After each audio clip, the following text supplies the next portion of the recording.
Hello, नमस्कार. घरच्या recipes मराठीमध्ये तुमच्या सगळ्यांचं खूप खूप मनापासून स्वागत आहे. आज आपण करुटल्यांची भाजी बघणार आहोत. ही भाजी अत्यंत पौष्टिक असते खाण्यास आणि ही वर्षातून एकचदा मिळते. तर ही भाजी नक्कीच आपण खाल्ली पाहिजे, कारण की याच्यामध्ये खूप सारे पौष्टिक तत्व असतात. तर ही भाजी सगळ्यांनी आवर्जून खाल्लीच पाहिजे. तर याची मी आज एक अगदी सोप्या पद्धतीने मी भाजी बनवणार आहे. सुकी भाजी बनवणार आहे. आपण याची रस्सा भाजी पण बनवू शकतो, जसं की शेंगदाण्यांचा गोळा वाटून, हिरवी मिरची, लसूण, शेंगदाण्यांचा गोळा वाटून पण आपण ही भाजी बनवू शकतो. पण सुकी भाजी पण छान लागते. तर आपण सगळ्यात आधी हे करुटले छान धुवून घेतलेले आहेत आणि त्याला आपण असे चौकोनी आकारामध्ये त्याचे काप करून घेऊया. तर यामध्ये आपण टोमॅटो घातला तरी चालेल, पण टोमॅटोमुळे काय होते की थोडंसं ही भाजीला पाणी सुटल्यासारखं होते. तर इथं मी एक मोठा मीडियम साईज कांदा चिरून घेतलेला आहे, लसूण, आणि तुम्ही यामध्ये वाटलं तर हिरवी मिरची पण घालू शकता, पण मी इथं लाल मिरची पावडर घालून करणार आहे.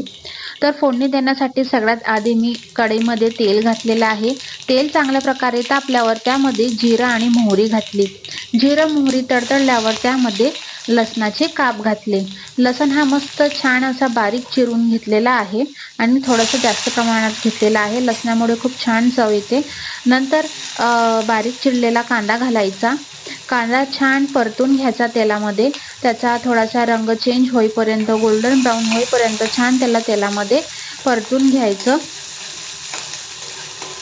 नंतर कांदा परतत आहे तोपर्यंत त्यामध्ये आपण सगळे मसाले घालून घेऊया. तर तुम्ही बघू शकता थोडासा चेंज झालेला आहे कांद्याचा कलर. आता त्यामध्ये मी हळद घालणार आहे. तर हळद घातलेली आहे.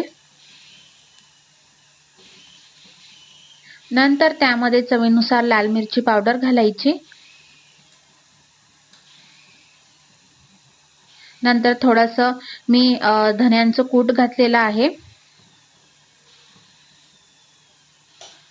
आणि किंचित प्रमाणात थोडासा मसाला पण घातलेला आहे.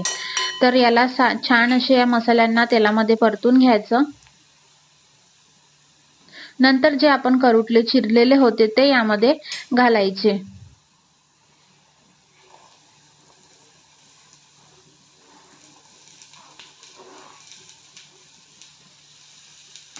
आणि छान याला मिक्स करून घ्यायचं.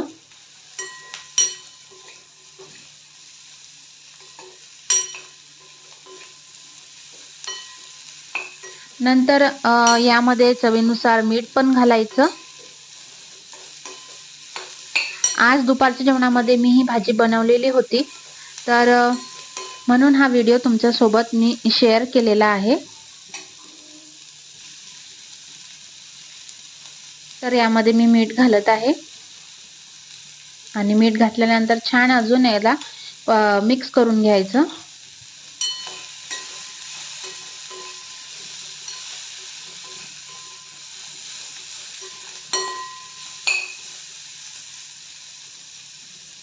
नंतर याला झाकण ठेवून याची वाफ काढून घ्यायची. तर एकदम कमी गॅस ठेवून याची वाफ काढून घ्यायची.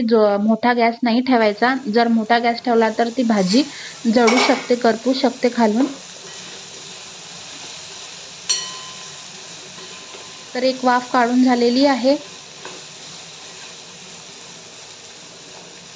तुम्ही बघू शकता.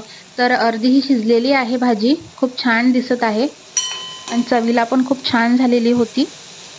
आपण जितके सोप्या पद्धतीने आणि जितके कमी मसाले वापरू तितक्या भाज्या ह्या छान होत असतात. तर झाकण ठेवून दुसरी पण वाफ काढून घेत आहे. तर अशा 2-3 वाफा काढून घ्यायच्या. नंतर शेवटी बघायचं थोडंसं थोडं त्याला त्या भाजीला दाबून बघायचं शिजली की नाही ते.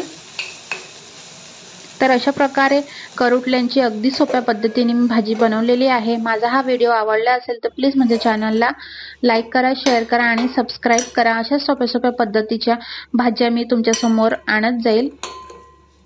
तर तुम्ही बघू शकता भाजी छान तयार झालेली आहे आणि गरम गरम चवीला तर अत्यंत खूपच छान लागते. Thank you.